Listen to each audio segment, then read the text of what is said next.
ನಮಸ್ಕಾರ ಆಚಾರ್ಯ. ನಮಸ್ಕಾರ ಆಚಾರ್ಯ. ಹರೇ ಶ್ರೀನಿವಾಸ.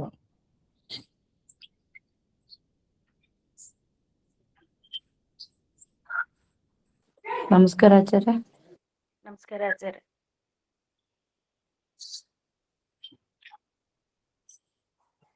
ಸುಮತಿಭಿರನುಮೇಜಂ ಶುಭ್ರಕಾಜಂ ಸಖಾಜಂ ಸುಖಮಜಮನಪಾಜಂ ಮುಕ್ತ್ಯುಪಾಜಂ ವಿಮಾಜಂ ನೃಹಜಮಹಮಮೇಜಂ ಝೇಜಮಾಂ ನಮಸ್ಕಾರ ಗುರುಗಳೇ.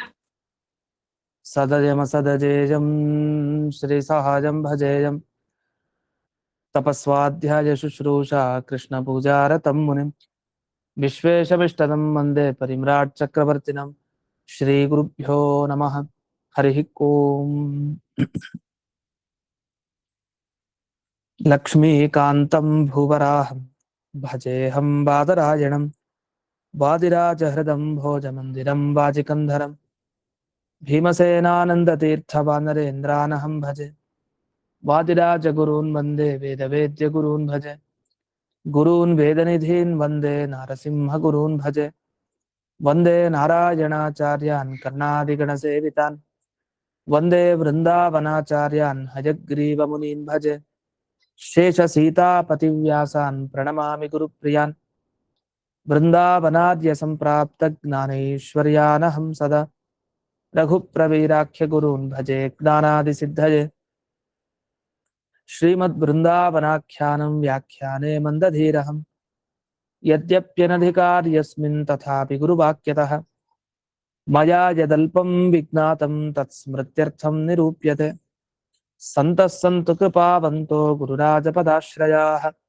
ಭಗವಾನ್ ಅವ್ಯವಹಿತ ಭಾವಿಕಲ್ಪ ಸಮೀರೋ ದಾತವ್ಯಾಚಾರ್ಯಃ ಸುರವರ್ಯೈಃ ಸಂಪ್ರಾರ್ಥಿತಃ ಶ್ರೀನಾರಾಯಣೇನ ಆಜ್ಞಪ್ತಃ ಸನ್ ಭೂಮೌ ಅವತೀರ್ಯ ವಾದಿರಾಜನಾಮಾಯತಿ ಕುಲತಿಲಕೋ ಭೂತ್ವಾ ದುರ್ವಾದಿನೋ ವಿಜಿತ್ಯ ಯುಕ್ತಿಮಲ್ಲಿಕಾದೀನ್ ಗ್ರಂಥಾನ್ ವಿರಚಯ್ಯ ಸಜ್ಜನಾನಾಂ ಸಮ್ಯಜ್ಞಾನಮುತ್ಪಾದ್ಯ ಅತ್ಯಕ್ತದೇ ಹಸ್ಸನ್ ವೃಂದಾವನಸ್ಥೋ ಭೂತ್ವಾ ಭಕ್ತಾನಾಂ ಇಷ್ಟಾನಿಷ್ಟಪ್ರಾಪ್ತಿ ಪರಿಹಾರ ಸಾಧನ ಅತ್ಯರ್ಥ ಪ್ರಸಾದ ಜನಕ ಅಪರೋಕ್ಷ ಜ್ಞಾನ ಜನಕ ಪರೋಕ್ಷ ನಿಶ್ಚಯೋತ್ಪಾದಕ ಉಪನಿಷದಾದಿ ಪ್ರತಿಪಾದ್ಯ ರುಜುಭಾವಂ ಸ್ವಸ್ಯ ಖ್ಯಾಪಯಿತುಂ ವೃಂದಾವನಾಖ್ಯಾನಂ ಕುರುವನ್ ಕಸ್ಯಚಿತ್ ತದಾನೀಂ ಅಕುಶಲ ದೇಶೀಯ ಬ್ರಾಹ್ಮಣ ಸ್ವಪ್ನೆ ವಿಶ್ವಾಸಯೋಗ್ಯಾನಾಂ ವಿಶ್ವಾಸಂ ಉತ್ಪಾದಯಿತುಂ ಉಪದಿದೇಶ ವಿರೀನ ಪ್ರಕೃತಿತಯ ಅಂತರಾಯ ವಿಧುರೋಪಿ ಆಚಾರ್ಯವತ್ ಶಿಷ್ಯಾನ್ ಗ್ರಾಹಯಿತುಂ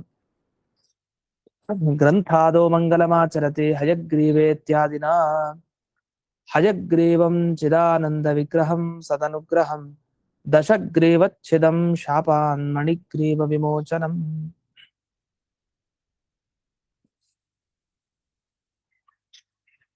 ಇದುವರೆಗೆ ಹಯಗ್ರೀವ ಅನ್ನೋ ಶಬ್ದದ ಅರ್ಥವನ್ನು ನೋಡ್ತಾ ಇದ್ವಿ. ಸುಮಾರು ಅರ್ಥಗಳನ್ನ ಹಿಂದೆ ನೋಡಿದ್ವಿ. ಇದು 46ನೇ ಶ್ಲೋಕದಲ್ಲಿ ಹಯಗ್ರೀವ ಅನ್ನೋ ಶಬ್ದ ಏನ್ ಬಳಸಿದ್ದಾರೆ ಅದ್ರ ಅಂಗವಾಗಿ ನೋಡ್ತಾ ಇದೀವಿ. ಈಗಾಗಲೇ ಅನೇಕ ರೀತಿಯಾದ ವಿವರಣೆಗಳು ಬಂತು. ಇನ್ನೊಂದು ವಿವರಣೆ ಹೀಗಿದೆ: ಹಯ ಅನ್ನೋ ಶಬ್ದಕ್ಕೆ ದೋಷ ಇಲ್ಲದೆ ಇರೋದು ಅಂತ ಅರ್ಥ ಬಂತು. ದೋಷ ಇಲ್ಲದೆ ಇರೋದು ಒಂದೇ ಹಯಗ್ರೀವ ರೂಪ ಅಷ್ಟೇ ಅಂತಲ್ಲ. ಮತ್ಸ್ಯ, ಕೂರ್ಮ, ವರಾಹ ಹೀಗೆಲ್ಲ 10 ಅವತಾರ ಏನಿದೆ, ಈ 10 ಅವತಾರಗಳನ್ನ ಹಯ ಅಂತ ಕರೀತಾರೆ. ದೋಷ ಇಲ್ವಲ್ಲ, ಅದಕ್ಕೋಸ್ಕರ ಹಯ ಅನ್ನೋ ಶಬ್ದಕ್ಕೆ ದೋಷ ಇಲ್ಲದೆ ಇರೋದು ಅಂತ ಅಷ್ಟೇ ಅರ್ಥ. ಸರಿ, ಈ ಮತ್ಸ್ಯಾದಿ 10 ಅವತಾರಗಳನ್ನ ಹಯ ಅಂತಂದ್ರೆ ತಗೊಳ್ಬೇಕು. ಹಯ ಅನ್ನೋದ್ರಿಂದ 10 ಅವತಾರ ತಗೊಳ್ಬೇಕು. ಸರಿ, ಇದಕ್ಕೂ ಸ್ವಾಪ್ತವೃಂದಾವನಾಖ್ಯಾನಕ್ಕೆ ಏನ್ ಸಂಬಂಧ ಅಂದ್ರೆ, ಈ ಮತ್ಸ್ಯಾದಿ ರೂಪಗಳ ಬಗ್ಗೆ ಗ್ರೀವ ಇಲ್ಲಿ ಚಿಂತನೆ ಇದೆ. ಗ್ರೀವ ಅಂತಂದ್ರೆ ಏನು? ಕುತ್ತಿಗೆ ಅಂತ ಅರ್ಥ ನಿಜ. ಆದ್ರೆ ಈ ಕುತ್ತಿಗೆ ಅನ್ನೋದು ಯಾವುದನ್ನ ಸೂಚಿಸುತ್ತೆ ಅಂದ್ರೆ ಜ್ಞಾನ ವ್ಯಾಪಾರ. ಅಂದ್ರೆ ನಾವು ತಿಳ್ಕೊಂಡಾಗ ವ್ಯಾಪಾರ ಮಾಡ್ಬೇಕು ಅಂದ್ರೆ ಶಬ್ದವನ್ನು ಬಳಸೋದು ಅಂತ ಅರ್ಥ. ಅದು ಕುತ್ತಿಗೆ ಮುಖಾಂತರನ ಹೊರಗೆ ಶಬ್ದ ಬರುತ್ತೆ. ಹಾಗಾಗಿ ಗ್ರೀವ ಅನ್ನೋದ್ರಿಂದ ಜ್ಞಾನ ವ್ಯಾಪಾರ ತಗೊಳ್ಬೇಕು. ಜ್ಞಾನ ವ್ಯಾಪಾರ ಏನು? ಈಗ ಭಗವಂತನ ಬಗ್ಗೆ ಜ್ಞಾನ ವ್ಯಾಪಾರ ನಡೆಸ್ತಾ ಇದೀವಿ ಅಂದ್ರೆ ಏನರ್ಥ? ಅವನ ಮಹಿಮೆಯನ್ನು ಚಿಂತನೆ ಮಾಡ್ತಾ ಇದೀವಿ ಅಂತ ಅರ್ಥ. ಇದೆಲ್ಲ ಗ್ರೀವ ಅನ್ನೋ ಶಬ್ದ ತಿಳಿಸ್ಕೊಡುತ್ತೆ. ಹಾಗಾಗಿ ಮತ್ಸ್ಯಾದಿ 10 ಅವತಾರಗಳ ಮಹಿಮೆಯ ಚಿಂತನೆ ಯಾವ ಗ್ರಂಥದಲ್ಲಿ ಇದೆಯೋ ಅದಕ್ಕೆ ಹಯ ಗ್ರೀವ ಅಂತ ಕರೀತಾರೆ. ಹಯ ಅಂದ್ರೆ ದೋಷ ಇಲ್ಲದೆ ಇರೋ ಮತ್ಸ್ಯಾದಿ ರೂಪಗಳ ಗ್ರೀವ ಅಂದ್ರೆ ಚಿಂತನೆ ಯಾವ ಗ್ರಂಥದಲ್ಲಿದೆಯೋ ಅದು ಹಯಗ್ರೀವ. ಅಥವಾ ಈ ಎಲ್ಲ ಮತ್ಸ್ಯಾದಿ ರೂಪಗಳ ಬಗ್ಗೆ ಚಿಂತನೆಯನ್ನ ಯಾರು ನಡೆಸ್ತಾರೆ? ವಾದಿರಾಜರು ನಡೆಸ್ತಾರೆ. ಹಯಗ್ರೀವ ದೇವರ ಮುಖಾಂತರ, ಅಂದ್ರೆ ಅವರ ಅನುಗ್ರಹದ ಮುಖಾಂತರ ವಾದಿರಾಜರು ತಿಳಿಸ್ತಾ ಇದ್ದಾರೆ. ಹಾಗಾಗಿ ಯಾರ ಮುಖಾಂತರ ನಮಗೆ ಈ ಎಲ್ಲ ಮತ್ಸ್ಯಾದಿ ರೂಪಗಳ ಮಹಿಮೆ ತಿಳಿತಾ ಇದೆಯೋ ಅಂಥವನಿಗೆ ಹಯಗ್ರೀವ ಅಂತ ಕರೀತಾರೆ. ಅಂದ್ರೆ ಹಯಗ್ರೀವ ದೇವರಿಗೆ ಹಯಗ್ರೀವ ಅನ್ನೋ ಹೆಸರೇ ಬೇರೆ ಅರ್ಥದಲ್ಲಿ ಬಂತೀಗ. ಯಾಕೆ ಹಯಗ್ರೀವ ದೇವರಿಗೆ ಹಯಗ್ರೀವ ಅಂತ ಕರೆಯೋದು ಅಂದ್ರೆ, ಆ ಹಯಗ್ರೀವ ರೂಪಿ ಪರಮಾತ್ಮ ವಾದಿರಾಜರ ಒಳಗಡೆ ಪ್ರೇರಣೆ ಮಾಡಿ ಇದ್ದು ಮತ್ಸ್ಯಾದಿ ತನ್ನ 10 ರೂಪಗಳ ಬಗ್ಗೆ ತಿಳಿಸಿದಾನೆ. ಹಾಗಾಗಿ ಅವನಿಗೆ ಹಯಗ್ರೀವ ಅಂತ ಹೆಸರು ಅಂತ ಒಟ್ಟು ತಾತ್ಪರ್ಯ ಆಗಿರುತ್ತೆ. ಇನ್ನು ಮುಂದಿನ ಅರ್ಥಕ್ಕೆ ಹೋಗೋಣ. ಇದ್ರ ಮುಂಚೆ ಅದಕ್ಕೆ ಪ್ರಮಾಣನೂ ಕೊಡ್ತಾರೆ. ವಿಶ್ವೋತ್ತಮ ತೀರ್ಥರು ತಾವು ಪ್ರಮಾಣವನ್ನು ಕೊಡೋದಿದೆ. ಈಗ ಒಂದು ಶಬ್ದಕ್ಕೆ ಅರ್ಥ ಹೇಳಿದ ಕೂಡಲೇ ಸುಮ್ಮನೆ ಅರ್ಥ ಹೇಳಿದ್ದು ಅಂತಲ್ಲ, ಅದಕ್ಕೆ ಸಂಬಂಧಪಟ್ಟ ಹಾಗೆ ಸ್ವಾಪ್ನ ವೃಂದಾವನಾಖ್ಯಾನದಲ್ಲಿ ಮಾತು ಇದೆ. ಎಲ್ಲಿ? ದಶಾವತಾರದ ಬಗ್ಗೆ ಒಂದು ಮಾತಿದೆ. ಏವಂ ದಶಾವತಾರೇಶು ದುರ್ದಶಾರಹಿತೇಶು ಚ ಸದಾ ಸುಶರಣಂ ಪ್ರಾಪ್ಯ ತದ್ದಾಸತ್ವಮವಾಪ್ತವಾನ್ ಅಂತ ಇದೆ ಶ್ಲೋಕ. ದುರ್ದಶೆ ಇರಲ್ಲ, ಕೆಟ್ಟ ಸ್ಥಿತಿ ಅಂತ ಈ 10 ಅವತಾರಗಳಲ್ಲಿರಲ್ಲ. ಯಾವ ಭಗವಂತನ ಯಾವ ರೂಪಕ್ಕೂ ಅದಿರಲ್ಲ. ಆ ಎಲ್ಲ 10 ಅವತಾರಗಳನ್ನ ಶರಣಾಗತನಾಗಿ ಹೊಂದಬೇಕು ಅಂತ ಅರ್ಥ. 10 ಅವತಾರಗಳು ನಮಗೆ ಶರಣು ಅಂತ ಇರ್ಬೇಕು. 10 ಅವತಾರಗಳ ಬಳಿ ಅಂದ್ರೆ ದೇವರ ಪ್ರತಿಯೊಂದು ರೂಪ ನಮ್ಮನ್ನು ಕಾಪಾಡ್ಲಿ ಅಂತ ಅದರ ದಾಸ್ಯತ್ವ ಬಹಳ ಮುಖ್ಯ. ಇಷ್ಟಿದೆ. ಅಂತೂ ಭಗವಂತನ ಮಹಿಮೆಯನ್ನ, ಅದು 10 ಅವತಾರಗಳ ಮಹಿಮೆಯನ್ನ ತಿಳಿಸ್ತಾರೆ. ಆದ್ರಿಂದ ಸ್ವಾಪ್ತವೃಂದಾವನಾಖ್ಯಾನಕ್ಕೆ ಹಯಗ್ರೀವ ಅಂತ ಕರೀತಾರೆ. ಅದ್ರ ಹಿನ್ನೆಲೆ ನಾನು ನೆನೆ ದಿವಸ ಅವತ್ತಿನ ಪಾಠದಲ್ಲಿ ಹೇಳಿದೆ, ಯಾಕೆ ಗ್ರಂಥಕ್ಕೆ ಹಯಗ್ರೀವ ಅಂತ ಕರೀತಾ ಇರೋದು ಅಂದ್ರೆ, ಗ್ರಂಥ ಬೇರೆ ಅಲ್ಲ, ಆ ದೇವರು ಬೇರೆ ಅಲ್ಲ, ದೇವರು ಆ ಗ್ರಂಥದ ರೂಪದಲ್ಲಿ ಇರ್ತಾನೆ ಅನ್ನೋ ಅನುಸಂಧಾನದಲ್ಲಿ ಇದಿರೋದು. ಈ ಅರ್ಥದಲ್ಲಿ ಸ್ವಾಪ್ತವೃಂದಾವನಾಖ್ಯಾನಕ್ಕೆ ಹಯಗ್ರೀವ ಅಂತ ಕರೀತಾ ಇದ್ದಾರೆ. ಇನ್ನು ಮುಂದಿನ ಒಂದು ಅರ್ಥ, ಹಯ ಅನ್ನೋ ಶಬ್ದಕ್ಕೆ ದೋಷ ಇಲ್ಲ ಅಂತ ಅರ್ಥ. ದೋಷ ಇಲ್ಲದೆ ಇರೋರು ಯಾರು? ರುಜುದೇವತೆಗಳು ಅಂತ ಅರ್ಥ. ಅದರಲ್ಲಿ ಬ್ರಹ್ಮದೇವರು, ವಾಯುದೇವರು, ಲಾತವ್ಯರು ಅಂದ್ರೆ ವಾದಿರಾಜರು, ಗವ್ಯರು ಅಂದ್ರೆ ವೇದವೇದ್ಯರು, ಈ ತರ ಯಾವ ರುಜು ದೇವತೆಯ ಒಂದು ಗುಂಪಿದೆ ಅದಕ್ಕೆ ಹಯ ಅಂತ ಕರೀತಾರೆ. ಆಗ್ಲಿ ಅದರಿಂದ ಏನು? ಈ ಹಯ ಅಂದ್ರೆ ರುಜು ದೇವತೆಗಳ ಗುಂಪು. ಆ ಗುಂಪಿನ ಬಗ್ಗೆ ಗ್ರೀವ ವಿಚಾರ, ಅವರ ಮಹಿಮೆ ತಿಳಿಸ್ತಾ ಇದೆ. ಯಾವುದು? ಸ್ವಾಪ್ತವೃಂದಾವನಾಖ್ಯಾನ. ಹಾಗಾಗಿ ಇದಕ್ಕೆ ಹಯಗ್ರೀವ ಅಂತ ಕರೀತಾರೆ. ಹಾಗಾದ್ರೆ ಮತ್ಸ್ಯಾದಿ ಅವತಾರಗಳ ಬಗ್ಗೆ ತಿಳಿಸ್ತಾ ಇದೆ, ಅದಕ್ಕಾಗಿ ಹಯಗ್ರೀವ. ಇನ್ನು ರುಜುದೇವತೆಗಳ ಬಗ್ಗೆ ತಿಳಿಸ್ತಾ ಇದೆ, ಅದಕ್ಕಾಗಿ ಸ್ವಾಪ್ತವೃಂದಾವನಾಖ್ಯಾನಕ್ಕೆ ಹಯಗ್ರೀವ. ಅಥವಾ ಈ ವೃಂದಾವನ ಏನು ಹೇಳ್ತಾ ಇದೆಯಲ್ಲ, ಪಂಚ ವೃಂದಾವನ, ಅದು ಈ ಬ್ರಹ್ಮ, ವಾಯು, ಇತರ ಎಲ್ಲ ಈ ರುಜುದೇವತೆಗಳ ಮಹಿಮೆಯನ್ನ ತಿಳಿಸ್ತಾ ಇದೆ. ಅಂತ ವೃಂದಾವನ ಸಾಮಾನ್ಯವಾದದ್ದಲ್ಲ. ಅದು ವೃಂದಾವನಕ್ಕೆ, ವಾದಿರಾಜರ ಪಂಚ ವೃಂದಾವನಕ್ಕೆ ಹಯಗ್ರೀವ ಅಂತ ಹೆಸರನ್ನ ಹೇಳ್ತಾರೆ. ಇದು ಇನ್ನೊಂದು ಅರ್ಥ.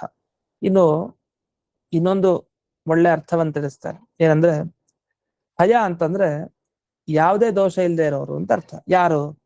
ಮುಕ್ತಿಗೆ ಯೋಗ್ಯರು, ಅಂದ್ರೆ ಮೋಕ್ಷವನ್ನ ಪಡಿಲಿಕ್ಕೆ ಯಾರು ಯೋಗ್ಯರೋ ಅಂತವ್ರಲ್ಲಿ ದೋಷ ಇರಲ್ಲ ಅಂಥವ್ರು. ಅದು ಆಧಿಕಾರಿಕ ದೇವತಾ ಋಷಿ ಮುನ್ಯಾದಿಗಣಂ ಅಂತ. ಅಂದ್ರೆ ಅಧಿಕಾರದಲ್ಲಿ ಇರ್ತಾರೆ, ಮುಕ್ತಿ ಯೋಗ್ಯ ಜೀವರಾಗಿರ್ತಾರೆ, ದೇವತೆಗಳಾಗಿರ್ಬೋದು, ಋಷಿಗಳಾಗಿರ್ಬೋದು, ಮುನಿಗಳಾಗಿರ್ಬೋದು. ಇವರ ಗುಂಪಿಗೆ ಹಯ ಅಂತ ಕರೀತಾರೆ. ಹಯ ಅಂದ್ರೆ ದೋಷ ಇಲ್ಲದೆ ಇರುವಂತಹ ಗುಂಪು, ಅಂದ್ರೆ ಇವರ ಗುಂಪು. ಈ ಗುಂಪಿಗೆ ಗ್ರೀವ ಅಂದ್ರೆ ಜ್ಞಾನ ವ್ಯಾಪಾರ ನಡೆದಿದೆ. ಸ್ವಾಪ್ತವೃಂದಾವನಾಖ್ಯಾನದಲ್ಲಿ ಆಯಾಯ ದೇವತೆಗೆ, ಋಷಿಗೆ, ಮುನಿಗೆ, ಇಂಥವರ ಗುಂಪಿಗೆಲ್ಲ ಸಾಧನದ ಆದೇಶ ಆಗಿದೆ. ಇಂತಿಂತ ಸಾಧನೆ ಮಾಡ್ಬೇಕು, ಈ ರೀತಿ ಉಪದೇಶ ಎಲ್ಲ ನಡೆದಿದೆ. ಉಪದೇಶ ಅನ್ನೋದು ಅಂದ್ರೆ, ಉಪದೇಶ ಅಂದ್ರೆ ಬೇರೆಯವರಿಗೆ ಜ್ಞಾನ ಬರ್ಲಿಕ್ಕೆ ನಾವು ಶಬ್ದವನ್ನು ಬಳಸೋದು. ಈಗ ನಾನು ಶಬ್ದ ಬಳಸ್ತೀನಿ ಅಂದ್ರೆ ಇನ್ನೊಬ್ರಿಗೆ ಜ್ಞಾನ ಬರುತ್ತೆ. ಹಾಗಾದ್ರೆ ಇದು ಜ್ಞಾನ ವ್ಯಾಪಾರ ಅಂತ ಅನಿಸ್ಕೊಡುತ್ತೆ. ಜ್ಞಾನ ವ್ಯಾಪಾರ ಅಂದ್ರೆ ನಮಗ್ ಜ್ಞಾನ ಬಂದ್ಮೇಲೆ ನಾವು ಸುಮ್ಮನೆ ಇಟ್ಕೊಳ್ಳೋದಲ್ಲ, ಜ್ಞಾನನ ಇನ್ನೊಬ್ರಿಗೆ ಹಂಚ್ಬೇಕು. ಹಂಚೋದು ಹೇಗೆ? ಬಾಯ್ ಬಿಟ್ಟು ಶಬ್ದವನ್ನ ಹೊರಗಡೆ ಹಾಕೋದು ಅಂತ ಅರ್ಥ. ಇದನ್ನ ಜ್ಞಾನ ವ್ಯಾಪಾರ ಅಂತ ಕರೀತಾರೆ. ಶಬ್ದ ಹೊರಗ್ ಬರೋದು ಅಂದ್ರೆ ಮೂಗಿರಿಂದ ಹೊರಗ್ ಶಬ್ದ ಬರುತ್ತಾ? ಕುತ್ತಿಗೆ ಮುಖಾಂತರ ಒಳಗಡೆಯಿಂದನೇ ಹೊರಗ್ ಶಬ್ದ ಬರ್ಬೇಕು, ಬಾಯಿ ಮುಖಾಂತರ. ಅದಕ್ಕೆ ಗ್ರೀವ ಅಂತಂದ್ರೆ ಅದು ಜ್ಞಾನದ ವ್ಯಾಪಾರ ಅಂತ ಆ ಅರ್ಥದಲ್ಲಿ ಸಂಕೋಚ ಮಾಡಿಕೊಂಡು ವಿವರಣೆ ಮಾಡ್ತಾ ಇದ್ದಾರೆ. ಅಂತೂ ಯಾವ ಸ್ವಾಪ್ತವೃಂದಾವನಾಖ್ಯಾನದಲ್ಲಿ ಋಷಿ, ದೇವತೆ ಇತ್ಯಾದಿ ಇವರ ಬಗ್ಗೆ ಉಪದೇಶವನ್ನ ನೀಡಲಾಗಿದೆಯೋ ಅವರ ಬಗ್ಗೆ, ಅಂದ್ರೆ ಅವ್ರಿಗೋಸ್ಕರನೇ ಅವ್ರನ್ನ ಉದ್ದೇಶ ಮಾಡಿಕೊಂಡು, ಅದಕ್ಕಾಗಿ ಹಯಗ್ರೀವ ಅಂದ್ರೆ ಸ್ವಾಪ್ತವೃಂದಾವನಾಖ್ಯಾನ ಅಂತ. ಇದಕ್ಕೊಂದು ಪ್ರಮಾಣ ಕೊಡ್ತಾರೆ. ಇದಂ ವೃಂದಾವನಾಖ್ಯಾನಂ ಸದಾನಂದಾದಿ ಸಾಧನಂ. ಸದಾನಂದ ಅಂದ್ರೆ ಮೋಕ್ಷಾನಂದ, ಮೋಕ್ಷಾನಂದಕ್ಕೆ ಸಾಧನ ಇದು. ಹಾಗಾದ್ರೆ ಮುಕ್ತಿ ಯೋಗ್ಯ ಯಾರು ಜೀವರಿದಾರೋ ಅವ್ರಿಗೆಲ್ಲ ಇದ್ ಬೇಕು ಅಂತ ಆಯ್ತು. ಅದಕ್ಕೋಸ್ಕರ ಅವ್ರಿಗೆ ಬೇಕಾದ ಉಪದೇಶನು ಸ್ವಾಪ್ತವೃಂದಾವನಾಖ್ಯಾನದಲ್ಲಿ ಇದೆ. ಹಾಗಾಗಿ ಈ ಸ್ವಾಪ್ತವೃಂದಾವನಾಖ್ಯಾನಕ್ಕೆ ಹಯಗ್ರೀವ ಅಂತ ಕರೀತಾರೆ. ಸರಿ, ಇನ್ನು ಮುಂದಕ್ಕೆ ಇನ್ನೊಂದು ಹಯ ಅನ್ನೋ ಶಬ್ದಕ್ಕೆ ಯಾವುದೇ ದೋಷ ಇಲ್ಲದೆ ಇರೋರು. ಯಾವ ದೋಷ ಇಲ್ಲ? ಮಾತ್ಸರ್ಯ ದೋಷ ಇಲ್ಲ. ಯಾರಿಗೆ? ವೇದನಿಧಿ ತೀರ್ಥರಿಗೆ. ಅಂಥ ಮಾತ್ಸರ್ಯಾದಿ ದೋಷ ಇಲ್ಲದೆ ಇರೋ ವೇದನಿಧಿ ತೀರ್ಥರನ್ನ ಕುರಿತು ಗ್ರೀವ ಉಪದೇಶ ನಡೀತು. ಏನಂತ? ಅಧ್ಯಾಯ ವಿಭಾಗ ಮಾಡ್ಬೇಕು, ಅಧ್ಯಾಯಗಳನ್ನ ಮಾಡ್ಬೇಕು ಅಂತ. ಅದನ್ನ ಸಪ್ತವೃಂದಾವನಾಖ್ಯಾನ ತಿಳಿಸತ್ತೆ.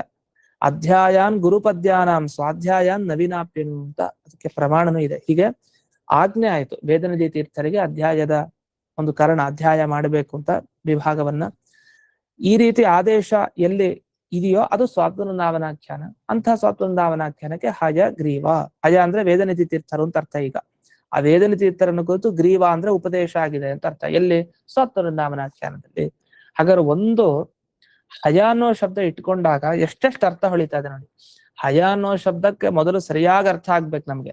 ಗ್ರೀವ ಅಂದ್ರೆ ಏನು ಅಂತ ಅರ್ಥ ಆಗ್ಬೇಕು, ಆಮೇಲೆ 10 ಅರ್ಥ ಹೇಳ್ಬೋದು. ಹಯ ಅಂತಂದ್ರೇನು? ದೋಷ ಇಲ್ಲದೆ ಇರೋದು ಅಂತ ಸ್ಪಷ್ಟವಾಗಿ ಅರ್ಥ. ಮತ್ತೆ ದೋಷ ಇಲ್ಲ, ಗುಣಗಳಿಂದ ತುಂಬಿದೆ ಅಂತ ಇನ್ನೊಂದು ಅರ್ಥನೂ ಇದೆ. ಅದ್ರಲ್ಲಿ ದೋಷ ಇಲ್ಲ ಅನ್ನೋ ಅರ್ಥ ತಗೊಂಡ್ರು. ದೋಷ ಇಲ್ಲದೆ ಇರೋರು ಯಾರ್ಯಾರು ಲಿಸ್ಟ್ ಮಾಡ್ಕೊಂಡು ಬಂದ್ರು. ಅಲ್ಲಿ ಮತ್ಸ್ಯಾದಿ ಭಗವಂತನ ರೂಪ ಆಗ್ಬಹುದು, ರುಜುದೇವತೆಗಳ ಗುಂಪಾಗ್ಬಹುದು, ಮತ್ತೆ ಋಷಿ ಮುನಿಗಳ ಗುಂಪಾಗ್ಬಹುದು, ವೇದನಿಧಿ ತೀರ್ಥರಾಗ್ಬಹುದು. ಹೀಗೆ ಒಂದೊಂದೇ ಹಯ ಹಯ ಅನ್ನೋ ಶಬ್ದಕ್ಕೆ ಅರ್ಥವನ್ನು ತಗೊಂಡು 4-5 ಅರ್ಥ ಆಗೋಯ್ತು. ಅವ್ರಿಗೆಲ್ಲ ಗ್ರೀವ ಅಂದ್ರೆ ಜ್ಞಾನ ವ್ಯಾಪಾರ ಅಂದ್ರೆ ಉಪದೇಶ. ಕೆಲವ್ರಿಗೆ ಮಾಡೋದು, ಹೇಗೆ ಗುರುಗಳು ಶಿಷ್ಯರಿಗೆ ಉಪದೇಶ ಮಾಡ್ತಾರೆ. ಕೆಲವರು ಆಜ್ಞೆ ಮಾಡೋದು, ನೀ ಹೀಗ್ ಮಾಡ್ಬೇಕು ಅಂತ ಆಜ್ಞೆ ಮಾಡೋದು.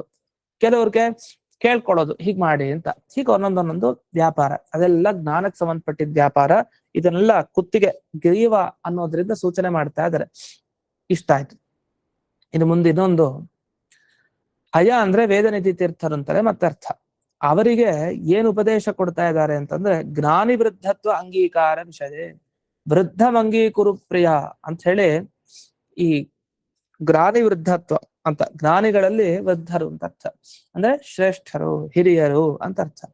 ಇದನ್ನ ಒಪ್ಪಬೇಕು ಅನ್ನೋ ವಿಷಯದಲ್ಲಿ ಉಪದೇಶ ಆಗಿದೆ ಅವರಿಗೆ. ಅದಕ್ಕೋಸ್ಕರ ಹಯಗ್ರೀವ ಅಂತ ವೃಂದಾವನಾಖ್ಯಾನಕ್ಕೆ ಹೆಸರು. ಯಾಕೆ? ವೃಂದಾವನಾಖ್ಯಾನದಲ್ಲಿ ಅವರನ್ನ ಕುರಿತು ಉಪದೇಶ ಮಾಡಿದ್ದಾರೆ ಅಂತ. ಇಷ್ಟೇ ಅಲ್ದೇನೆ ಹಯ ಅಂದ್ರೆ ಮತ್ತೊಂದು ವೇದನಿಧಿ ತೀರ್ಥರು ಅಂತಾನೆ ಅರ್ಥ. ಆ ವೇದನಿಧಿ ತೀರ್ಥರಿಗೆ ಈ ಶಿಲಾಲೇಖನ ವಿಷಯದಲ್ಲಿ, ಅಂದ್ರೆ ಯಾವ ತರ ಶಿಲಾಲೇಖನ ವಿಷಯದಲ್ಲಿ, ಈ ವೃಂದಾವನಾಖ್ಯಾನ ಇದೆ, ಸಪ್ತವೃಂದಾವನಾಖ್ಯಾನ 2000ಕ್ಕಿಂತ ಜಾಸ್ತಿ ಶ್ಲೋಕ ಇರೋದು. ಇದನ್ನ ಸಂಗ್ರಹ ಮಾಡ್ಬೇಕು. ಆ ಸಂಗ್ರಹ ಮಾಡಿದ ಆ ಕೃತಿಯನ್ನ ಶಿಲೆಯಲ್ಲಿ ಲೇಖನ ಮಾಡಿಸ್ಬೇಕು. ಅಂದ್ರೆ ಏನರ್ಥ? ಅಣುವೃಂದಾವನಾಖ್ಯಾನದ ಆದೇಶ ಆಗಿದೆ ಅಂತ ಅರ್ಥ. ಸಪ್ತವೃಂದಾವನಾಖ್ಯಾನದಲ್ಲಿ ಯಾರಿಗೆ? ವೇದನಿಧಿ ತೀರ್ಥರಿಗೆ. ಅದನ್ನೆಲ್ಲಿ ಶಿಲೆಯಲ್ಲಿ ಅದು ಮೂಡ್ಬೇಕು, ಕಲ್ಲಿನಲ್ಲಿ. ಆ ಕಲ್ಲಿನಲ್ಲಿ ಅಣುವೃಂದಾವನಾಖ್ಯಾನ ಅಂದ್ರೆ ಇಡೀ ಸ್ವಾತ್ಮವೃಂದಾವನಾಖ್ಯಾನದ ಸಂಗ್ರಹ ಕೃತಿ ಅದು ಮೂಡ್ಬೇಕು. ಆ ರೀತಿಯ ಆದೇಶ ಆಗಿದೆ. ಆದ್ರಿಂದ ಸ್ವಾತ್ಮವೃಂದಾವನಾಖ್ಯಾನಕ್ಕೆ ಹಯ ಗ್ರೀವ. ಹಯ ಅಂದ್ರೆ ವೇದನಿಧಿ ತೀರ್ಥರು. ಆ ವೇದನಿಧಿ ತೀರ್ಥರನ್ನ ಕುರಿತು, ಹಯವನ್ನು ಕುರಿತು ಗ್ರೀವ ಆದೇಶ ಆಗಿದೆ. ಏನಂತ ಆದೇಶ ಆಗಿದೆ? ಸ್ವಾತ್ಮವೃಂದಾವನಾಖ್ಯಾನದಲ್ಲಿ ಶಿಲಾಸ್ಥಾಂ ಕುರುಪುತ್ರೇಶ ಅಂತ ಆಗಿದೆ ಆದೇಶ. ಅದನ್ನೇ ವಾದಿರಾಜ ಗುರುವರ ಚರಿತಾಮೃತದಲ್ಲೂ ಉಲ್ಲೇಖ ಮಾಡ್ತಾರೆ. ಏನಂತ? ಅಣುವೃಂದಾವನಾಖ್ಯಾನಂ ಶ್ರೀವೇದನಿಧಿ ಸದ್ಗುರು ಸ್ವಾತ್ಮವೃಂದಾವನಾಖ್ಯಾನಾತ್ ಸಂಗೃಹ್ಯ ಆಲೇಖ್ಯ ಭಕ್ತಿತಃ ಲೇಖಯಿತ್ವಾ ಶಿಲಾಯಾಂ ಸಹ ವೃಂದಾವನ ತಟೇ ಬಹಿಃ ಸ್ಥಾಪಯಾಮಾಸ ಭಕ್ತಾನಾಂ ನಿರಂತರ ಜಪಾಯ ಚ ಅಂತ ಬಂತು. ಇದರ ಅರ್ಥ ಇಷ್ಟು: ವೇದನಿಧಿ ತೀರ್ಥರು ಏನು ಒಳ್ಳೆ ಗುರುಗಳಿದ್ದಾರೆ, ಇವರು ಅಣುವೃಂದಾವನಾಖ್ಯಾನವನ್ನ ಸಂಗ್ರಹ ಮಾಡಿದ್ರು. ಚಿಕ್ಕ ವೃಂದಾವನಾಖ್ಯಾನ 2000 ಮೇಲಿನ ಶ್ಲೋಕ ದಿವಸ ಪಾರಾಯಣ ಮಾಡೋದು ಅಂದ್ರೆ ಎಷ್ಟು ಕಷ್ಟ. ಆದ್ರೆ ಅದರ ಪುಣ್ಯ ಬರೋ ತರ ಇವರು ಚಿಕ್ಕದಾಗಿ ಅಣುವೃಂದಾವನಾಖ್ಯಾನ ಸಂಗ್ರಹ ಮಾಡಿದ್ರು. ಯಾವ್ದ್ರಿಂದ ಮಾಡಿದ್ದಾರೆ? ಸ್ವಾತ್ಮವೃಂದಾವನಾಖ್ಯಾನದಿಂದ ಮಾಡಿದ್ದಾರೆ. ಅದನ್ನ ಸಂಗ್ರಹ ಮಾಡಿ ಆಲೇಖ್ಯ ಭಕ್ತಿತಃ, ಭಕ್ತಿಯಿಂದ ಸಂಗ್ರಹ, ಭಕ್ತಿಯಿಂದ ಲೇಖನ. ಅದನ್ನ ಬರ್ಕೊಂಡ್ರು, ಇಂತಿಂತ ಶ್ಲೋಕ ಅಂತ ಸಂಗ್ರಹ ಮಾಡ್ಕೊಂಡ್ರು. ಅಂದ್ರೆ ಇಡೀ ಸ್ವಾತ್ಮವೃಂದಾವನಾಖ್ಯಾನದಲ್ಲಿ ಸಾರವತ್ತಾದ ಪದ್ಯ, ಭಾರಿ ರಸಭರಿತ ಅಂಥ ಪದ್ಯಗಳನ್ನ ಸಂಗ್ರಹ ಮಾಡಿ ಶಿಲೆಯಲ್ಲಿ ಲೇಖಯಿತ್ವ ಬರೆಸಿದ್ರು, ಶಿಲಾಲೇಖನ ಮಾಡಿಸಿದ್ರು. ಎಲ್ಲಿ? ವೃಂದಾವನ ತಟೆ ಬಹಿಹಿ, ವೃಂದಾವನದ ಹತ್ತಿರ ಹೊರಗಡೆ ಅದನ್ನ ಇಟ್ಟರು. ಆ ಶಿಲೆಯನ್ನ ಅಲ್ಲಿ ಲೇಖನವನ್ನು ಮಾಡಿಸಿದ್ದಾರೆ. ಏನಕ್ಕೋಸ್ಕರ ಮಾಡಿದ್ದನ್ನ? ಇದ್ರ ಕಾರಣ ಏನು, ಹಿನ್ನೆಲೆ ಏನು ಅಂದ್ರೆ ಸ್ಥಾಪಯಾಮಾಸ ಭಕ್ತಾನ, ಭಕ್ತರಿಗೋಸ್ಕರ. ಏನಕ್ಕೆ? ನಿರಂತರ ಜಪಾಯಚ, ಭಕ್ತರು ಪ್ರತಿನಿತ್ಯ ಬಿಡದೆ ಈ ಅಣುವೃಂದಾವನಾಖ್ಯಾನವನ್ನ ಜಪ ಮಾಡ್ಲಿ. ಜಪ ಮಾಡೋದು ಅನ್ನೋದಕ್ಕೂ ಹೇಳ್ಕೊಳ್ಳಿ ಅನ್ನೋದಕ್ಕೂ ವ್ಯತ್ಯಾಸ ಇದೆ. ಪ್ರತಿನಿತ್ಯ ಹೇಳ್ಕೊಳ್ಲಿಕ್ಕೆ ಅಣುವೃಂದಾವನಾಖ್ಯಾನವನ್ನು ಬರೆಸಿದ್ದಾರೆ ಅನ್ನೋದಕ್ಕೂ ಪ್ರತಿನಿತ್ಯ ಭಕ್ತರು ಜಪ ಮಾಡೋದಕ್ಕೆ ಬರ್ದಿರೋದಕ್ಕೆ ವ್ಯತ್ಯಾಸ. ಜಪ ಅಂದ್ರೇನು? ಅರ್ಥಾನುಸಂಧಾನ ಪೂರ್ವಕ ಉಚ್ಚಾರಣೆ, ಅದನ್ನ ಜಪ ಅಂತ ಕರೀತಾರೆ. ಕೇವಲ ಶಬ್ದ ಹೇಳೋದು ಜಪ ಅಲ್ಲ. ಗಾಯತ್ರಿ ಮಂತ್ರದ ಅರ್ಥ ತಿಳಿದೇನೆ ಹೇಳ್ತಾ ಇದ್ರೆ ಅದು ಗಾಯತ್ರಿ ಮಂತ್ರ ಜಪ ಆಗಲ್ಲ. ಅರ್ಥ ತಿಳ್ಕೊಂಡು ಅನುಸಂಧಾನ ಮಾಡ್ತಾ ಅವನು ಶಬ್ದವನ್ನು ಹೇಳ್ತಾ ಇದ್ದಾನೆ ಅಂದ್ರೆ ಅದು ಜಪ. ಅದಕ್ಕಿಲ್ಲಿ ಅದನ್ನು ಸೂಚನೆ ಮಾಡಿದ್ದಾರೆ. ಅಣುವೃಂದಾವನಾಖ್ಯಾನದ ಜಪವನ್ನ ಪ್ರತಿನಿತ್ಯ ಭಕ್ತರು ಮಾಡ್ಲಿಕ್ಕೋಸ್ಕರ ಇದೆಲ್ಲ ಆಗಿದ್ದು ಶಿಲಾಲೇಖನ. ಹಾಗಾದ್ರೆ ಅಣುವೃಂದಾವನಾಖ್ಯಾನವನ್ನ ಪ್ರತಿನಿತ್ಯ ಜಪ ಮಾಡಿದ್ದೇನೆ ಅರ್ಥವನ್ನ ತಿಳ್ಕೊಂಡು ಅದನ್ನ ಪಾರಾಯಣ ಮಾಡಿ ಅಂತ ಅರ್ಥ. ಅದನ್ನ ಜಪ ಅಂತ ಇಲ್ಲಿ ಶಬ್ದದಿಂದ ಕರೆದಿರೋದು. ಇದು ಒಂದಾಯ್ತು. ಇನ್ನೊಂದು ಅರ್ಥ, 15ನೇ ಅರ್ಥ, ಹಯಂ ಅಂತ. ಅಂದ್ರೆ ಮಾತ್ಸರ್ಯ ಇಲ್ದೇ ಇರೋ, ದೋಷ ಇಲ್ದೇ ಇರೋ ವೇದನಿಧಿ ತೀರ್ಥರನ್ನೇ ಹಯ ಅಂತ ತಗೊಳ್ಳೋದು. ಈ ವೇದನಿಧಿ ತೀರ್ಥರಿಗೆ ಒಂದು ವಿಷಯದಲ್ಲಿ ಸೂಚನೆ ಆಯ್ತು. ಯಾವ ವಿಷಯದಲ್ಲಿ? ಧ್ವಜಸ್ತಂಭ ಸ್ಥಾಪನ. ಧ್ವಜಸ್ತಂಭ ನಾವು ನೋಡ್ತೀವಲ್ಲ, ಧ್ವಜಸ್ತಂಭ ಸ್ಥಾಪನೆ ಮಾಡ್ಲಿಕ್ಕೆ ಒಂದು ಆದೇಶ ಆಗಿದೆ. ಅದು ಈ ವೃಂದಾವನಾಖ್ಯಾನದಲ್ಲಿ ಇದೆ. ಅದಕ್ಕೋಸ್ಕರ ಅದನ್ನು ತಗೊಳ್ಬೇಕು ಅಂತ. ಅದಾದ್ರಿಂದ ಹಯಗ್ರೀವ ಅಂದ್ರೆ ವೃಂದಾವನಾಖ್ಯಾನ. ಅದು ಹೇಗೆ? ಧ್ವಜಸ್ತಂಭೋ ದ್ವಿಜಶ್ರೇಷ್ಠ ಭುಜಸ್ತಂಭೆ ಧೃತೋಮಯ ಅಂತ ರಾಜರು ಹೇಳೋ ಮಾತು. ಈ ಧ್ವಜಸ್ತಂಭ ಏನಿದೆ ಇದನ್ನು ನನ್ನ ಭುಜ ಅನ್ನೋ ಸ್ತಂಭದಲ್ಲಿ ಧಾರಣೆ ಮಾಡಿದ್ದೀನಿ ಅಂತ. ಆ ಧ್ವಜಸ್ತಂಭದ ಕಥಾಭಾಗ ನಮಗೆ ಸಿಗತ್ತೆ, ಅದನ್ನ ಮತ್ತೆ ನೋಡೋಣ. ಇಲ್ಲಿ ವಾದಿರಾಜ ಗುರುವರ ಚರಿತಾಮೃತದಲ್ಲಿ ಒಂದು ಮಾತು ಬಂದಿದೆ. ಏನಂತ? ಇತಿ ಶ್ರೀ ವಾದಿರಾಜಾದೇಹಿ ಪರಮೇರ್ ಗುರುಭಿಸ್ಫುಟಂ ಸೂಚಿತಾರ್ಥ ತಥಾಚಕ್ರೆ ಸ್ತಂಭೋತಿಷ್ಠದ ಅವಿಘ್ನತಃ. ಪರಮ ಗುರುಗಳಾದ ವಾದಿರಾಜರು ಸೂಚನೆ ಮಾಡಿದ್ರು, ಈ ಸ್ತಂಭ ನಿಲ್ಬೇಕು ಅಂತಂದ್ರೆ ಈ ರೀತಿ ಮಾಡು. ಅವಾಗ ನಿರ್ವಿಘ್ನವಾಗ ನಿಲ್ತು ಸ್ತಂಭ, ಧ್ವಜಸ್ತಂಭ. ಅದರ ಬಗ್ಗೆ ವಿಶೇಷವಾದ ಏನು ಕಥಾಭಾಗ ಇದೆ ಅದನ್ನ ಮತ್ತೆ ಇನ್ನೊಮ್ಮೆ ನೋಡೋಣ. ಅಂತೂ ಈಗ ಹಯಗ್ರೀವ ಅನ್ನೋ ಶಬ್ದದ ಮುಖ್ಯ ಅರ್ಥವಾಗಿ ನಮಗ್ ಬೇಕಾಗಿದ್ದೇನು ಅಂದ್ರೆ, ಹಯ ಅಂದ್ರೆ ದೋಷ ಇಲ್ಲದೆ ಇರೋ ವೇದನಿಧಿ ತೀರ್ಥರು, ಅವರನ್ನ ಕುರಿತು ಗ್ರೀವ ಅಂದ್ರೆ ಉಪದೇಶ, ಆದೇಶ, ಜ್ಞಾನ, ವ್ಯಾಪಾರ ನಡೀತು. ಏನಂತ? ಈ ಧ್ವಜಸ್ತಂಭ ನಿಲ್ಬೇಕು ಅಂದ್ರೆ ಹೀಗ್ ಮಾಡು ಅಂತ ಅವ್ರು ಹೇಳಿದ್ರು. ಆಯ್ತು ಅಂತ ಆ ಧ್ವಜಸ್ತಂಭ ನಿಲ್ಲೋ ಹಾಗೆ ಮಾಡಿದ್ರು. ಹಂಸವಾಹನರಾಗಿ ವಾದಿರಾಜರನ್ನ ನಾವು ನೋಡ್ತೀವಲ್ಲ, ಅಂತಹ ಧ್ವಜಸ್ತಂಭದ ಬಗ್ಗೆ ಹೇಳ್ತಾರೆ. ಇದು ಮುಂದೆ ಹಯ ಅನ್ನೋ ಶಬ್ದಕ್ಕೆ ಮತ್ತೆ ವೇದನಿಧಿ ತೀರ್ಥರನ್ನೇ ತಗೊಳ್ತಾರೆ. ಇವರಿಗೆ ಇನ್ನೊಂದು ಉಪದೇಶ ಆಯ್ತು. ಯಾವುದರ ಬಗ್ಗೆ ಉಪದೇಶ ಆಯ್ತು? ಅನ್ನ ಮಂತ್ರ ವಿಷಯ, ಅನ್ನ ಮಂತ್ರ ಇವುಗಳ ಬಗ್ಗೆ ಉಪದೇಶ ಆಯ್ತು. ಅದಕ್ಕೋಸ್ಕರ ಸ್ವಾತ್ಮವೃಂದಾವನಾಖ್ಯಾನಕ್ಕೆ ಹಯ ಅಂತ ಕರೀತಾರೆ. ಯಾಕೆ? ಈ ವೇದನಿಧಿತರ ಬಗ್ಗೆ ಉಪದೇಶ ಆಗಿದ್ಯಲ್ಲೇ ಸ್ವಾತ್ಮವೃಂದಾವನಾಖ್ಯಾನ. ಹಾಗಾದ್ರೆ ಹಯರ ಬಗ್ಗೆ ವಿಗ್ರೀವ ಉಪದೇಶ ಆಗಿದ್ದು ಇದ್ರಲ್ಲ, ಆದ್ರಿಂದ ಗ್ರಂಥಕ್ಕೆ ಹಯಗ್ರೀವ ಅಂತ ಕರೀತಾರೆ. ಅಂದ್ರೆ ನಾವು ಸ್ವಾತ್ಮವೃಂದಾವನಾಖ್ಯಾನವನ್ನ ಮನೇಲಿ ಇಟ್ಕೊಳ್ತೀವಿ, ಸ್ವಾತ್ಮವೃಂದಾವನಾಖ್ಯಾನಕ್ಕೆ ನಾವು ಪೂಜೆ ಮಾಡ್ತಾ ಇದೀವಿ, ಸ್ವಾತ್ಮವೃಂದಾವನಾಖ್ಯಾನದಿಂದ ನಾವೇನೋ ಅನುಗ್ರಹ ಪಡಿತಾ ಇದೀವಿ ಅಂದ್ರೆ ಇದೆಲ್ಲದಕ್ಕೂ ಅರ್ಥ ಏನು? ಹಯಗ್ರೀವ ದೇವರು ನಮ್ಮ ಮನೆಗೆ ಬಂದಿದ್ದಾರೆ, ಹಯಗ್ರೀವ ದೇವರ ಪೂಜೆಯನ್ನು ಮಾಡ್ತಾ ಇದೀವಿ, ಹಯಗ್ರೀವ ದೇವರ ಬಗ್ಗೆ ತಿಳ್ಕೊಳ್ತಾ ಇದೀವಿ, ಹಯಗ್ರೀವ ದೇವರಿಂದಲೇ ಅನುಗ್ರಹ ಆಗಿತ್ತು. ಇಷ್ಟನ್ನ ನಾವು ಸ್ವಾತ್ಮವೃಂದಾವನಾಖ್ಯಾನದ ಬಗ್ಗೆ ಭಾವನೆ ತಾಳ್ಬೇಕು ಅಂತ ಇದು ವಿಶ್ವೋತ್ತಮ ತೀರ್ಥರ ಅಭಿಪ್ರಾಯ. ಅದಕ್ಕೆ ಅವರು ಹಯಗ್ರೀವ ಅನ್ನೋ ಶಬ್ದಕ್ಕೆ ಮತ್ತೆ ಸ್ವಾತ್ಮವೃಂದಾವನಾಖ್ಯಾನ ಅಂತ ಅರ್ಥ ಶಬ್ದಕ್ಕೆ ಅರ್ಥ ಹೇಳ್ತಾ ಇದ್ದಾರೆ. ಹಯಗ್ರೀವ ಅಂದ್ರೆ ದೇವರು ನಮಗ್ ಹೊರ್ತು ಪುಸ್ತಕ ಈ ಸ್ವಾತ್ಮವೃಂದಾವನಾಖ್ಯಾನ ಕೃತಿಗೆ, ಗ್ರಂಥಕ್ಕೆ ಯಾಕೆ ಹೆಸರು ಅಂದ್ರೆ ಆ ಗ್ರಂಥ ಮನೆಗೆ ಬಂದಿದೆ ಅಂದ್ರೆ ಹಯಗ್ರೀವ ದೇವ್ರ ಮನೆಗೆ ಬಂದಿದ್ದಾರೆ ಅಂತ ಅರ್ಥ. ಅದರ ಓದ್ತಾ ಇದೀವಿ ಅಂದ್ರೆ ಹಯಗ್ರೀವ ದೇವ್ರ ಬಗ್ಗೆ ನಾವು ಅದನ್ನ ಚಿಂತನೆ ಮಾಡ್ತಾ ಇದೀವಿ ಅಂತ ಅರ್ಥ. ಅದನ್ನ ಅನುಗ್ರಹ ಆಯ್ತು ಸ್ವಾತ್ಮವೃಂದಾವನಾಖ್ಯಾನ ಕೃತಿಯಿಂದ ಅಂದ್ರೆ ಹಯಗ್ರೀವ ದೇವರು ಅನುಗ್ರಹ ಮಾಡಿದ್ದಾರೆ ಅಂತ ಅರ್ಥ. ಈ ಭಾವನೆಯನ್ನ ತರ್ಲಿಕ್ಕೆ ಇದನ್ನ ಇಷ್ಟೊಂದು ಅರ್ಥವನ್ನ ಹೇಳ್ತಾ ಇರೋದು. ಇನ್ನೊಂದು ವಿಷಯ, ಹಯ ಅಂತಂದ್ರೆ ವೇದನಿಧಿ ತೀರ್ಥರನ್ ಮತ್ತೆ ಅರ್ಥ, ದೋಷ ಇಲ್ಲದೆ ಇರುವಂತಹಬ್ರು. ಗ್ರೀವ ಅಂತಂದ್ರೆ ಉಪದೇಶ ಆಗಿದೆ. ಯಾವ ರೀತಿ ಉಪದೇಶ ಅಂದ್ರೆ, ಇದು 5 ಲಕ್ಷಣ ಇರೋ ಪುರಾಣಗಳಿರುತ್ತಲ್ಲ, ಪುರಾಣದಂತೆ ಇದು ವೃಂದಾವನಾಖ್ಯಾನ. ಇದನ್ನ ಓದ್ಬೇಕು, ಇನ್ನೊಬ್ಬರಿಗೆ ಪಾಠ ಹೇಳ್ಬೇಕು ಅಂತ ಪ್ರೇರಣೆ ಆಗಿದೆ. ಯಾರಿಗೆ? ಈ ವೇದನಿಧಿ ತೀರ್ಥರಿಗೆ ಅಂತ ಪ್ರೇರಣೆಯನ್ನ ಮಾಡಿದ್ದಾರೆ. ಯಾವುದು? ಈ ಸ್ವಾತ್ಮವೃಂದಾವನಾಖ್ಯಾನದಲ್ಲಿ. ಅದ್ ಹೇಗೆ ಅಂತ ಹೇಳ್ತಾರೆ. ಅದಕ್ಕೊಂದು ಪ್ರಮಾಣ ಇದೆ. ಪಂಚವೃಂದಾವನೆ ಪುಣ್ಯ ಪುರಾಣಂ ಪಂಚಲಕ್ಷಣಂ. ಪುರಾಣಂ ಪಂಚಲಕ್ಷಣ. ಪುರಾಣ 5 ಲಕ್ಷಣ ಇದೆ. 10 ಲಕ್ಷಣನೂ ಇರುತ್ತೆ ಪುರಾಣದಲ್ಲಿ, 5 ಲಕ್ಷಣನೂ ಇದೆ. ಪಂಚಾಸ್ಯ ವಾಕ್ಯ ಸಂದಿಷ್ಟಂ ತ್ವಂಚ ಕಾರಜ ಭೂರಿಶ. ತ್ವಂಚ ಭೂರಿಶ ಕಾರ್ಯ. ಇದನ್ನ ಓದೋದು, ಪಾಠನ ಅಂದ್ರೆ ಇನ್ನೊಬ್ಬರಿಗೆ ಪಾಠ ಮಾಡೋದು, ಈ ತರದ ಪ್ರೇರಣೆ ಆಗಿದೆ ಸ್ವಾತ್ಮವೃಂದಾವನಾಖ್ಯಾನದಿಂದ ವೇದನಿಧಿ ತೀರ್ಥರಿಗೆ. ಹಾಗಾಗಿ ಹಯರಾದ ವೇದನಿಧಿ ತೀರ್ಥರಿಗೆ ಗ್ರೀವ ಈ ತರಹದ ಪಠನ ಪಾಠನ ವಿಷಯದಲ್ಲಿ ಆಜ್ಞೆ ಆಗಿರೋದ್ರಿಂದ ಯಾವ್ದು ಆಜ್ಞೆ ಮಾಡ್ತಾ ಇದೆಯೋ ಸ್ವಾತ್ಮವೃಂದಾವನಾಖ್ಯಾನ, ಅದಕ್ಕೆ ಹಯಗ್ರೀವ ಅಂತ ಕರೀತಾರೆ. ಇಷ್ಟಾಗಿ ಕೊನೆಯ ಅರ್ಥ. ಹಯ ಅನ್ನೋ ಶಬ್ದಕ್ಕೆ ಇನ್ನೇನ್ ಅರ್ಥ ಅಂದ್ರೆ, ಹಯ ಅಂದ್ರೆ ಇದು 18ನೇ ಅರ್ಥ. ವಸ್ತುತಃ ನಾವು ಇನ್ನೂ 2-3 ಅರ್ಥ ನೋಡ್ಬಿಡಿದೀವಿ. ಹಾಗೆ ನೋಡಿದ್ರೆ 21-22 ಅರ್ಥ ಆಗ್ಬಿಡತ್ತೆ ಅದಕ್ಕೆ. ಶ್ರೀಗಳು ತಿಳಿಸಿದ ಅರ್ಥ ಒಟ್ಟು 18 ಇದ್ರಲ್ಲಿರೋದು. ಇನ್ ವ್ಯಾಖ್ಯಾನದಲ್ಲಿ ಬಂದಿರೋ ಅರ್ಥಗಳದು. ಕೊನೆಯ ಅರ್ಥ ಏನು? ಹಯ ಅಂತಂದ್ರೆ ವಾದಿರಾಜ ಗುರುಗಳ ಬಗ್ಗೆ ಸರಿಯಾಗಿ ತಿಳ್ಕೊಂಡಿರೋರು, ಅಂತವರಲ್ಲಿ ದೋಷ ಇಲ್ಲದೆ ಇರೋರು. ಈಗ ವಾದಿರಾಜರನ್ನ ರುಜುಗಳು ವಾಯುದೇವತೆಗೆ ಸಮಾನ ಇವರು ಅಂತ ತಿಳಿದಿರೋರು ಯಾರು, ಅವರಲ್ಲಿ ದೋಷ ಇಲ್ಲ ಈ ವಿಷಯದ ಬಗ್ಗೆ. ಯಾರ್ಯಾರವರು? ಮೌದ್ಗಲ ನಾರಸಿಂಹ ಅಂತ ಬರೀತಾರೆ, ಮತ್ತೆ ವಿಪ್ರರು, ಹಯಗ್ರೀವ ಮುನಿಗಳು, ಲಕ್ಷ್ಮೀಪತಿಗಳು, ವ್ಯಾಸಭಕ್ತ, ಶೇಷ, ಸೀತಾಪತಿ, ಹೀಗೆಲ್ಲ ಯಾರ್ಯಾರು ಈ ಸ್ವಾಪ್ತವೃಂದಾವನ ಆಖ್ಯಾನದಲ್ಲಿ ಬರ್ತಾರೆ, ಆಖ್ಯಾನೋಕ್ತ ವ್ಯಕ್ತಿಗಳು ಅಂತ ಹೇಳ್ತೀವಲ್ಲ, ಅಂತ ಆಖ್ಯಾನದಲ್ಲಿ ಬಂದ ಯಾರ್ಯಾರು ಇವರಿದ್ದಾರೆ ಇವರೆಲ್ಲ ಹಯ, ಇವರೆಲ್ಲ ದೋಷ ಇಲ್ಲ ಈ ವಿಷಯದಲ್ಲಿ. ಯಾಕೆ? ವಾದರಾಜನ ರುಜುಗಳು ಒಂದು ಸರಿಯಾಗಿ ತಿಳ್ಕೊಂಡಿದ್ದಾರೆ, ಅವ್ರು ವಾಯುದೇವರಿಗೆ ಸಮಾನ ಅಂತ ತಿಳ್ಕೊಂಡಿದ್ದಾರೆ, ಯಾವ್ದು ತಪ್ಪಾಗಿ ತಿಳ್ಕೊಂಡಿಲ್ಲ. ಇಂಥವರನ್ನ ಕುರಿತು ಗ್ರೀವ ಅಂದ್ರೆ ಉಪದೇಶ, ಜ್ಞಾನ ವ್ಯಾಪಾರ ನಡೆದಿದೆ. ಏನ್ ನಡೆದಿದೆ ಅಂದ್ರೆ ವೃಂದಾವನ ಸನ್ನಿಧಾನದಲ್ಲಿ ಸೇವೆ ಮಾಡ್ಬೇಕು ಅಂತ ಒಂದು ಉಪದೇಶ ನಡೆದಿದೆ ಇವ್ರಿಗೆಲ್ಲ, ಮೊದಲನೇದು. ಮತ್ತೆ ಅಲ್ಲಿ ವೃಂದಾವನದ ಸನ್ನಿಧಿಯಲ್ಲಿ ಸೇವೆ ಮಾಡ್ಬೇಕು ಅಂದ್ರೆ ಹೇಗ್ ಮಾಡ್ಬೇಕು, ಏನು ಎತ್ತ, ಅದರ ಬಗ್ಗೆ ಬಂದಿದೆ ಇವರನ್ನ ಕುರಿತು. ಇನ್ನು ಇದಾದ್ಮೇಲೆ ಆಖ್ಯಾನ ಉಪದೇಶ ಪ್ರಾಪ್ತಿ, ಅಂದ್ರೆ ಈ ಸ್ವಾಪ್ತವೃಂದಾವನ ಆಖ್ಯಾನದ ಉಪದೇಶ ಅದನ್ನ ಪಡೆದಿದ್ದು ಅದರೆಲ್ಲ ಇದೆ. ಜೊತೆಗೆ ತತ್ ಪ್ರಾಮಾಣ್ಯಾದಿ ಸಮರ್ಥನ ಪೂರ್ವಕ ಪ್ರಚಾರಾದಿ ಕರ್ಮಕರಣೆ, ಅಂದ್ರೆ ನೀವು ಆಖ್ಯಾನದ ಉಪದೇಶ ಮಾಡಿ ಆಖ್ಯಾನ ಸರಿ ಇದೆ, ಅದು ಪ್ರಮಾಣ, ಅದ್ರಲ್ಲಿ ದೋಷ ಇಲ್ಲ ಅಂತ ಸಮರ್ಥನೆ ಮಾಡಿ ಅಂತೆಲ್ಲ ನೀವು ಪ್ರಚಾರ ಮಾಡಬೇಕು ಅಂತೆಲ್ಲ ಆಜ್ಞೆ ಆಗಿದೆ. ವಾದಿರಾಜರು ಹಾಗೆ ಈ ಶೇಷರಿಗೆ ಇದೆಲ್ಲ ಆಜ್ಞೆ ಮಾಡಿದ್ದಾರೆ. ಇಂಥ ವಿಶಿಷ್ಟವಾದ ಜ್ಞಾನ ವ್ಯಾಪಾರ ಸ್ವಾಪ್ತವೃಂದಾವನಾಖ್ಯಾನದಲ್ಲಿ ವಾದಿರಾಜರ ಮುಖಾಂತರ ಇವರೆಲ್ಲ ಭಕ್ತರಿಗೆ ಆಗಿದೆ. ಅಂದ್ರೆ ನೀವೆಲ್ಲ ಇಂಥ ಮಹಿಮೆಯನ್ನ ಕೊಂಡಾಡಿ ಅಂತ ವಾದಿರಾಜರ ಆಜ್ಞೆ ಆಗಿದೆ.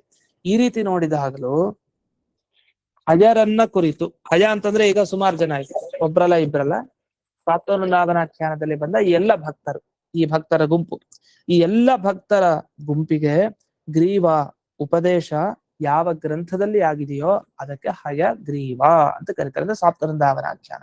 ಹೀಗೆ ಒಟ್ಟು ಈ 18 ಅರ್ಥ ಮತ್ತೆ ಇನ್ನು ಮಿಕ್ಕಿದ 3-4 ಅರ್ಥಗಳನ್ನು ಸೇರಿಸಿದ್ರೆ 20ಕ್ಕಿಂತ ಹೆಚ್ಚು ಅರ್ಥಗಳು ನಮ್ಗೆ ಹಯಗ್ರೀವ ಅನ್ನೋ ಶಬ್ದಕ್ಕಿದೆ.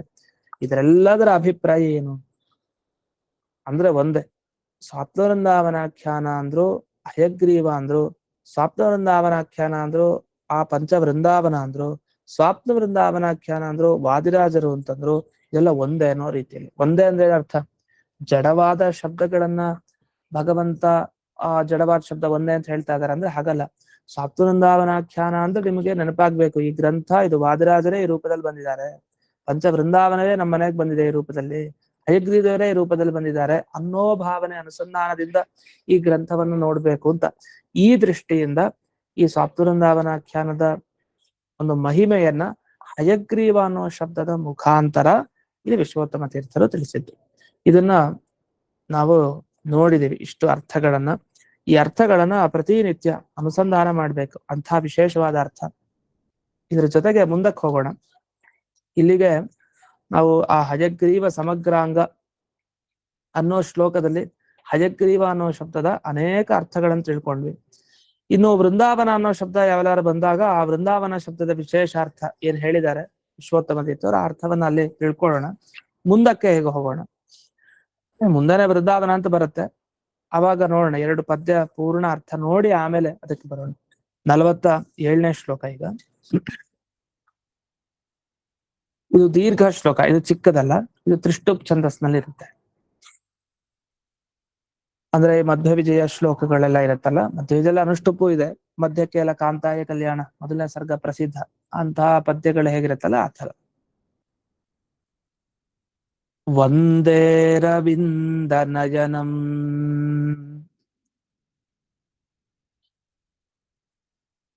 ಮದನಾಭಿರಾಮಂ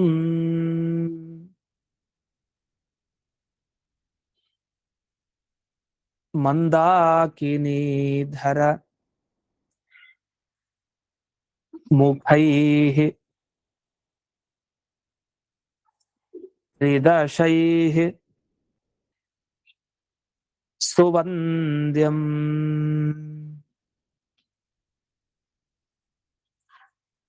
ವೃಂದಾವನೇ ಚ ಕೃತಮಂದಿರಂ ಅಪ್ರಮೇಯಂ ಮಂದಾರ ಭೂಮಿಜ ಧರಂ ಅಜಶೀರ್ಷಮಾದ್ಯಂ.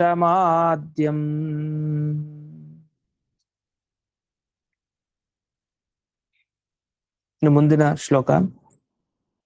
ವೃಂದಾವನೇ ಮದನ ಮೋಹನ ದೇಹಭಾಜಂ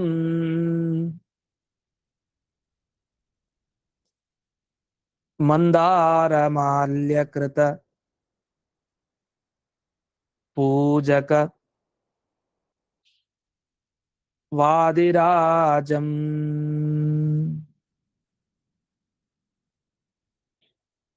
ನಂದಾದಿಪಾರ್ಷದಗಣೈಃ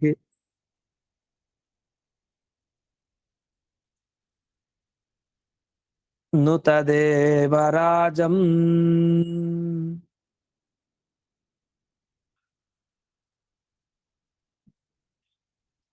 ವಂದೇ ನಿಶಂ ಮಮ ಹೃದಯಸ್ಥ ಹಯಾಸ್ಯ ರಾಜಂ.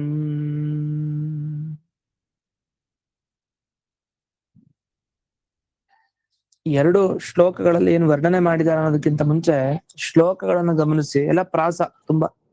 ಮದನ, ಮಂದಾಕಿನಿ, ಮುಖ, ಮಂದಿರ, ಮಂದಾರ ಈ ತರ ಶಬ್ದಗಳನ್ನು ಬಳಸ್ತಾರೆ. ಮುಂದೆನೋ ಮದನ, ಮೋಹನ ಈ ಎಲ್ಲ ಶಬ್ದಗಳನ್ನ ಬಳಸಿದ್ದಾರೆ ಈ ಎರಡು ಶ್ಲೋಕಗಳಲ್ಲಿ.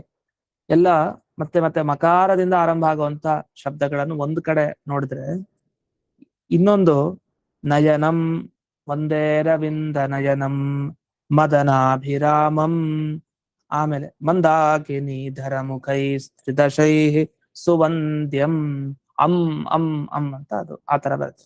ಮುಂದೆನು ವೃಂದಾವನೇ ಚ ಕೃತಂ, ಕೃತಂ ಅಂತ ಮಾಡೋಂಗಿಲ್ಲ, ಕೃತ ಅಂತಿದೆ. ಕೃತ ಮಂದಿರ, ಕೃತಂ ಅನ್ನೋಲ್ಲ ಸೇರ್ಕೊಂಡ್ರೆ ಅಮ್ಮ ಅನ್ನೋದು ಅಲ್ಲಿ ಬರುತ್ತೆ, ಅದು ಇಲ್ಲಿ ಕೃತ ಮಂದಿರಮ ಪ್ರಮೇಯಂ ಅಲ್ಲಿ ಬಂತು.